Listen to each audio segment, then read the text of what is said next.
అయ్యో ఎందుకు క్యాన్సిల్ అవుతుంది? నువ్వే చేయాలి పూజ, ఇది లేడీస్దే, నువ్వే చేయాలి. నువ్వు ఎందుకు క్యాన్సిల్ అయినావు? ఇది నీదే ఎగ్జాక్ట్ చెప్పు. నీదే ఓకే వేడు, ఓకే వేడు.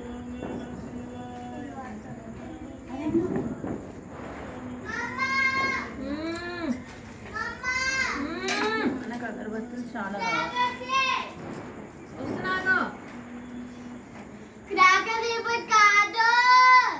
అక్క దీని మీద ఆర్తి కపూరం వేసేద్దాం. అదే అదే అది నాన్న బౌల్ ఇస్తే నాన్న బాటిల్ ఇచ్చి బాటిల్ నాకి నాకి